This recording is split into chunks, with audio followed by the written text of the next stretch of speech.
Oke, assalamualaikum warahmatullahi wabarakatuh. Topik kita hari ini adalah adab dan kewajiban orang sakit. Kewajiban orang yang sakit sendiri, jika Anda sakit, itu punya kewajiban. Anda sebagai seorang muslim,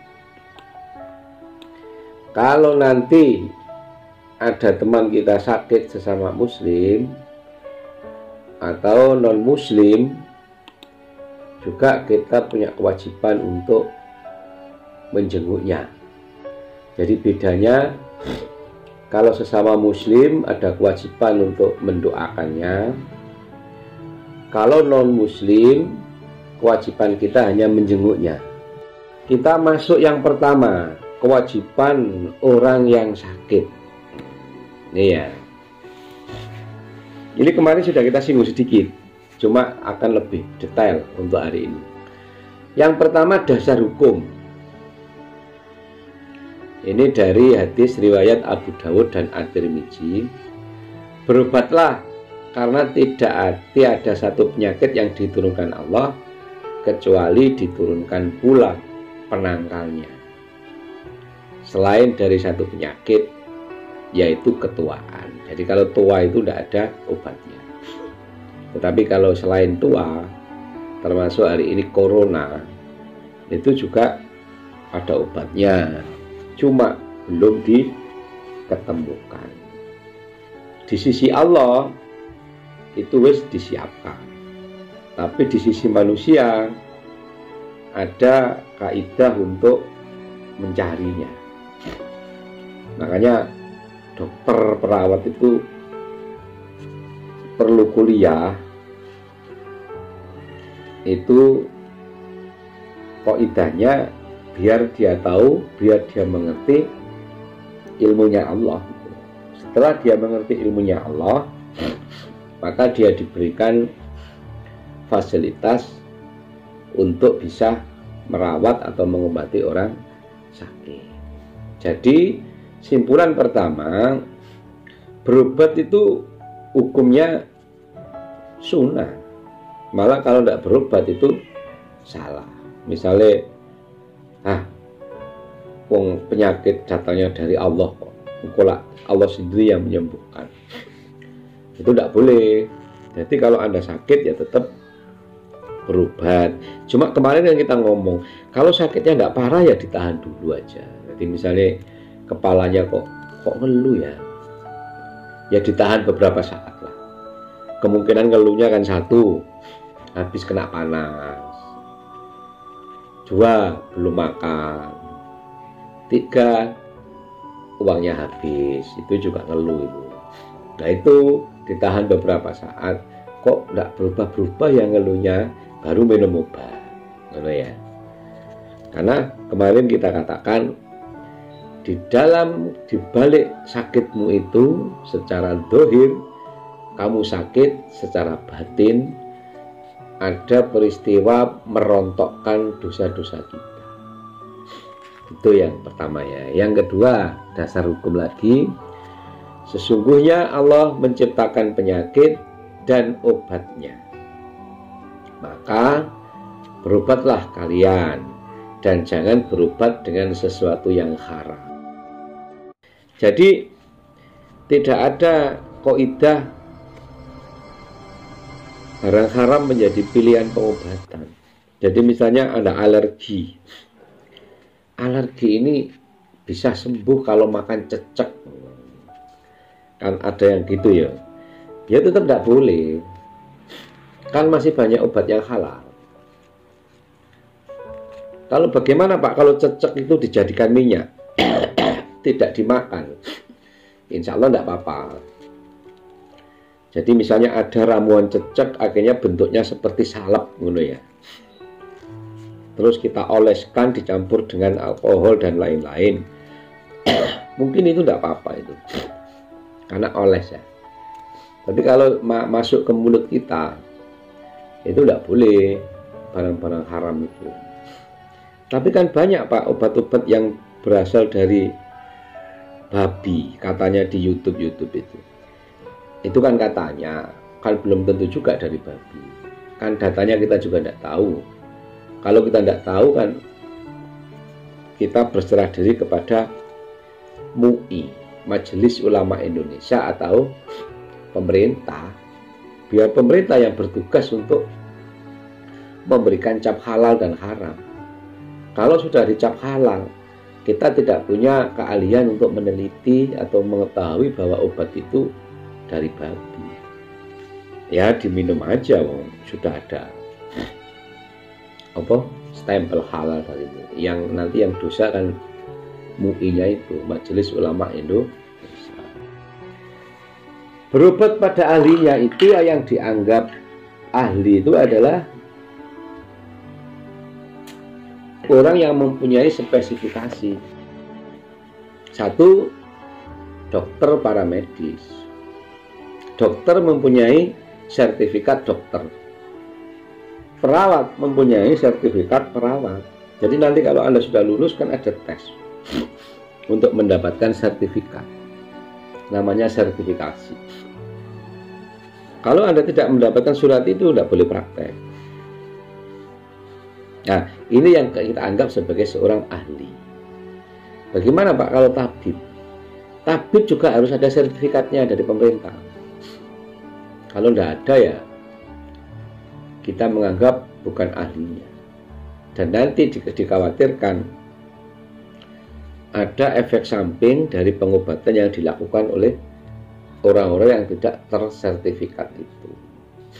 Kalau dukun Pak, kalau dukun tidak perlu sertifikat, cuma nanti bahaya. Dukun itu kan banyak yang menipu juga. Artinya dia bukan dukun tapi pura-pura jadi dukun untuk mendapatkan rezeki gitu ya. Yang kedua, biasanya dukun itu berhubungan dengan makhluk halus atau jin di dalam pengobatannya.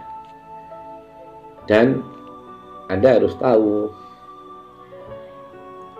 jin itu terbuat dari api. Kalau kita sudah meminta bantuan kepada mereka, maka kita akan terbakar secara pelan-pelan. Tidak bagus. Dan pernah ke rumahnya dukun. Tabib gimana Pak? Kalau tabib ahli di pengobatan ya tidak apa-apa, cuma cari tabib yang punya sertifikat. Kalau ustadz kiai itu pakai ruqyah itu. Kalau ruqyah kan hanya membaca doa, tidak ada masalah tadi. Tapi mereka biasanya ngasih daun-daun, ngasih air Pak. Air kan tidak apa-apa, yang penting air aqua, biar kita tidak pilek. Dikasih doa terus dibawa pulang gitu ya. Tapi biasanya ngasih daun bidara Pak. Daun bidara kan tidak ada masalah. Yang bermasalah itu kan zat kimia. Ada dukun yang mencampur adukkan antara obat dengan zaitun. Itu bahaya itu. Apa yang dicampur obatnya? Nah kalau obatnya dexamethasone nanti kan menggerogoti antibodi, sehingga pelan-pelan tulang kita akan keropos karena meminum obat itu. Jadi saat ini kita seorang paramedis atau seorang akademisi ini harus berpikir sertifikat. Dia memang sudah tersertifikat belum? Terus yang dibuat apakah bisa dipertanggungjawabkan? Kalau itu belum bisa dipertanggungjawabkan, maka ia dianggap bukan ahlinya dan kita tidak usah menggunakan jasanya dia. Kalau itu Pak, kalau misalnya obat rasional, tradisional dari ramuan jahe, bawang, saya kira tidak apa-apa, cuma apakah betul itu bawang tok, jahe tok? Khawatirnya kan nanti dicampur dia dengan obat-obat yang mengkeroposkan tulang. Misalnya jahe dicampur dexamethasone, jahenya bagus tapi dexanya kan jelek. Jadi itu perlu dicek ulang ya. Pada saat sakit ini Anda disunahkan untuk membaca doa ini. Allahumma rabbana si adhi bibas wasfi wa antas safi la sifa'a illa sifa'uka sifa'an la yughadhiru saqama. Ya Allah, Robnya manusia, hilangkanlah penyakit ini, sembuhkanlah. Hanya Engkaulah yang maha menyembuhkan segala penyakit, dan tidak ada kesembuhan kecuali kesembuhan darimu, kesembuhan yang tidak meninggalkan bekas penyakit. Kita masuk yang sini. Yang pertama tadi berobat pada ahlinya, yang ketiga berdoa, yang keempat berzikir. Zikir itu beda dengan doa loh ya. Kalau doa itu permintaan, kalau zikir itu melafadzkan sesuatu. Ada banyak zikir orang sakit. Contoh, jadi bunyinya la ilaha illa anta subhanaka inni kuntu minal dzalimin. Orang Islam mana saja yang mengucapkan ketika sakitnya kalimat la ilaha illa anta subhanaka inni kuntu minal dzalimin 40 kali. 40 kali itu tidak harus satu waktu ya. Dan tidak harus 40 kali. 40 kali itu minimal. Luwih yo apik. Kemudian ternyata takdirnya ia meninggal dunia dari sakitnya tersebut, maka dia diberi pahala sebagai orang yang syahid. Dan jika sembuh, maka dosanya diampuni oleh Allah. Lah, jadi kalau nanti Anda sakit, bapak ibunya, saudara-saudaranya, Anda kasih tahu ini, mak baca la ilaha illa anta subhanaka bin petang polo mak ngono. Cek opo duduhno hadise, ini hadisnya. Oke, berikutnya bisa juga membaca surat Al-Ikhlas 100 kali minimal. Barang siapa membaca kul sampai terakhir di saat sakit, terus dia ditakdirkan meninggal dunia, maka tidak terkena fitnah di kuburnya dan akan aman dari jepitan kubur, serta akan diangkat oleh malaikat dengan sayapnya hingga dapat melewati sirotol mustaqim dan insya Allah sampai ke surga pada saat sakit. Pak, nek ngeluh biasa mojo ini ndak bisa ndak? Ya bisa, mau mojo aja kok. Kan yang penting sakit. Ini intinya adalah dipakai pada saat saudara sakit. Pak, kalau saya dismenor Pak baca ini. Kalau dismenor jangan, ini ayat Allah kok. Karena cewek itu kalau dismenor kan men. Kalau men kan diupayakan tidak baca Quran ya. Baca sholawat aja. 3, tidak mengharapkan kematian pada saat menanggung sakit yang berat. Nanti tidak boleh berdoa terus jaluk mati, itu tidak boleh. Maka doa orang yang sakit berat, kayaknya kok tidak sembuh penyakitku ini. Doanya ini, Allahumma khaini makanat hayati. Artinya aja ya, ya Allah, hidupkanlah saya jika di kehidupan itu baik, dan matikanlah saya jika kematian itu baik bagi saya. Ini sing parah loh ya. Jadi sing wis parah, sing sekiranya kok aku kok gak kuat ya. Baca doa ini. Berapa kali Pak? Ya berkali-kali sewaktu ingat. Kan wis parah. Oke lanjut. Banyak memuji Allah dan bersabar dalam ujian yang diberikan. Kalau kamu nuturi ya, ini bacakan ayat kursinya ini. Apabila aku menimpakan musibah kepada salah seorang hambaku yang mukmin, lalu hamba itu memujiku dan bersabar atas musibah yang aku berikan kepadanya, maka ketika ia bangkit dari tempat tidurnya, seperti hari seorang anak yang baru dilahirkan ibunya, bersih dari segala dosa. Jadi gini, keywordnya ayat ini adalah memuji dan bersabar.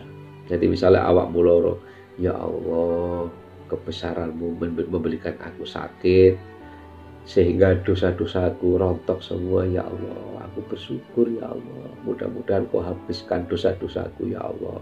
Terus sabar.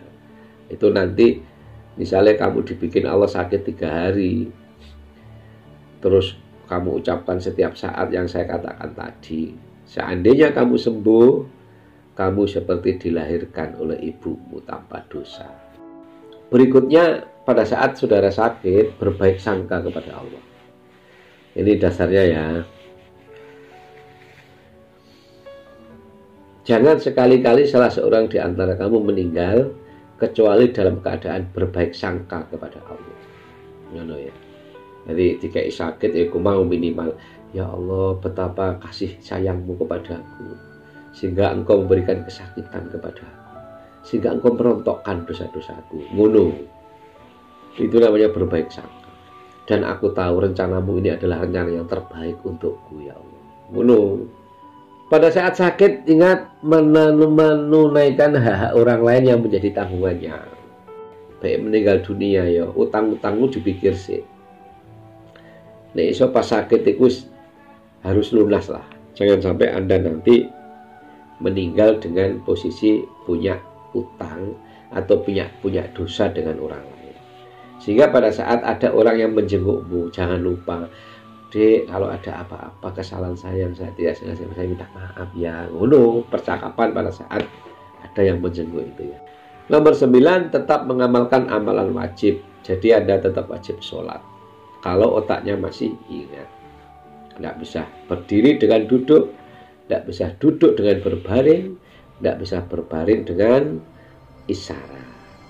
Dan yang nomor 10, kalau sudah parah ya, berwasiat kepada sanak keluarga, terutama tentang hak dan warisan. Larangan bagi si sakit. 1, berobat dengan barang haram. Berarti tidak ada kaidah satupun yang membolehkan kita meminum obat, mencari obat, bentuk-bentuk obat yang haram. Karena Allah menyiapkan obat yang halal. Dan pada saat saudara sakit akan datang godaan-godaan dari setan seperti ini. 2, berburuk sangka kepada Allah. Tadi sudah kita terangkan ya. 3, menyebarluaskan kabar sakit dan mengeluhkannya. Loh, berarti loro ora usah disebarluaskan. Apalagi awak kok loro kabeh ini piye iki, lho ndak boleh. Sudah harus dimulai untuk meminit hati, meminit perasaan untuk menjadi orang yang kuat dan selalu bertawakal kepada Allah. 3, membuang waktu dengan melakukan pekerjaan yang sia-sia. Wis loro nang nonton TV ya, padahal jangan mata. Harusnya bagaimana? Ya zikir itu tadi. Surat Al-Ikhlas 100. La ilaha illa anta subhanaka inni kuntu minadz zalimin. 40 minimal. Tetap menutup aurat ya. Kalau Anda wanita, laki-laki kan auratnya dari perut ke, laki-laki itu auratnya ya dari pusat sampai dengkul.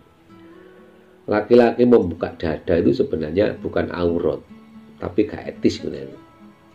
Tetapi kalau perempuan itu harus hati-hati, karena perempuan itu diciptakan Allah dalam kondisi indah, sehingga keindahan itu harus ditutup supaya tidak banyak yang menikmati.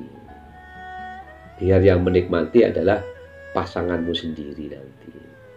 Sehingga aurat wanita itu ya seluruh tubuh kecuali muka, telapak tangan, telapak kaki, sehingga diupayakan meskipun tidak full body, maka kita harus menutup lekukan-lekukan itu. Jadi dibikin yang standar itu aja lah, jangan terlalu berukut, juga jangan terlalu terbuka.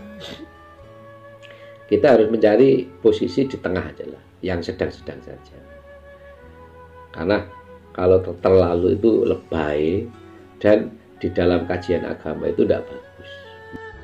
Kita masuk kewajiban muslim terhadap orang sakit. Ini kewajiban yang sehat kepada yang sakit. 1, dasar hukum. Haknya orang muslim terhadap muslim yang lain itu ada 5. 1, menjawab salam. Jadi kamu kalau sesalam sama muslim itu salam tidak wajib. Tapi kalau diucapin salam, wajib menjawab. Assalamualaikum. Biasanya jawabnya waalaikumsalam warahmatullah. Jadi lebih lengkap daripada yang mengucap salam. Kalau salamnya begini, Assalamualaikum warahmatullah, berarti jawabmu ya Waalaikumsalam warahmatullah wabarakatuh. Kalau orang non muslim menjawab salam, apakah dijawab? Dijawab, cuma tidak lengkap. Jadi misalnya orang muslim Assalamualaikum, non muslim Assalamualaikum warahmatullah wabarakatuh, lengkap deh. Jawab kita adalah waalaikum, menurut tidak sampai salam, karena kita memang dilarang untuk mendoakan mereka keselamatan. Kita cukup salam sejahtera, waalaikum, menurut. Yang kedua, menengok yang sakit. Nah, ini hak. Ini haknya orang sakit dan kewajiban kita. Yang ketiga, mengiringi mayat pemakamannya. Kalau di tempat tinggal kita ya. Yang keempat, menghadiri undangan. Dan yang kelima, berdoa pada saat bersin. Berarti alhamdulillah kita menjawab yarkamku, ya. Oke, lanjut. 1. Mendoakan orang yang sakit. Yang kedua, mengingatkan orang yang sedang sakit untuk bersabar. Tadi sudah ya, samalah. Jadi kalau Anda mengingatkan itu ya nanti ada hadisnya, biar apa ya? Biar mengenang. Sabar, Mbak. Ini kan Allah punya cerita. Banyak sekali kaifiatnya orang sakit. Salah satunya adalah dosa-dosa kita yang kecil itu loh mau dirontokkan. Ini artinya cobaan akan selalu menimpa seorang mukmin dan mukminah, baik pada dirinya, pada anaknya, maupun pada hartanya, sehingga ia bertemu dengan Allah tanpa dosa sedikit pun. Menghibur dengan doa ketika menjenguk. Jadi kemarin sudah kita terangkan ya, ono caranya nanti di bawah. Ngomong-ngomong, ini sakit apa toh Mbak? Ini loh perutnya membesar. Oh, enggak apa-apa Mbak. Wong kemarin tetangga saya perutnya membesar, ini ya ke rumah sakit 3 hari itu pulang kok. 1 minggu kemudian sembuh kok. Nah, semoga sakitnya segera sembuh Mbak yo. Dan yang paling penting dosa-dosa kecilnya kita nanti dirotokkan dengan sikat ini. Insya Allah Mbak. Lek basa Arab ini kalau keren yo. La basa tohurun insya Allah. Posisi menjenguk. Orang yang menjenguk dianjurkan duduk di dekat si sakit. Kalau Nabi ngasih contoh, beliaunya menjenguk duduk di kepalanya. Embek ngelus keningnya. Tapi kudu umur. Lah nek umure padha ya ngene, nek awakmu arek cilik ngunjungi wong tua ya di bawah di kakinya. Ya. Melarang untuk mengeluh. Jangan ngeluh Mbak, ini karunia Allah, nanti kamu dengan ini itu akan diangkat derajatnya. Ada hadisnya kok, hadis siapa lo itu. Menghibur dan berikan harapan sembuh tadi sudah ya.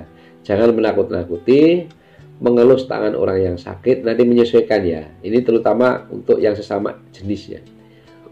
Yang terakhir, ingat waktu. Menjenguk orang sakit itu tidak boleh lama. Karena apa? Orang sakit itu butuh istirahat. Sekedarnya saja habis itu pulang. Tugas hari ini doa untuk dirimu sendiri dan doa untuk orang lain. Jadi nanti caranya begini. Ketika kita merasakan sakit, maka 1, letakkan tangan Anda pada tubuh yang sakit. Jadi misalnya pundakmu sakit ya, kamu mau cowok ini, bismillah ping telu. Bismillah. Bismillah, bismillah. Habis itu ucapkan kalimat ini 7 kali. A'udzu billahi wa qudratihi min syarri ma ajidu wa uhadir. A'udzu billahi wa qudratihi min syarri ma akhidu wa uhadir. A'udzu billahi wa qudratihi min syarri ma ajidu wa uhadir. Ping 7. Artinya ya, aku berlindung pada Allah dan kepada kekuasaannya dari kejahatan apa yang aku dapati dan aku khawatirkan. Terus setelah ping pitu, kamu akhiri dengan doa ini. Bisa naik. Allahumma rabbana si adhi bil ba'sya wasfi wa antas safi la sifa'a illa sifa'uka sifa'an la yughadiru saqoma. Ini ya. Ya Allah, Robnya manusia, hilangkanlah penyakit ini, sembuhkanlah. Hanya Engkaulah yang maha menyembuhkan segala penyakit.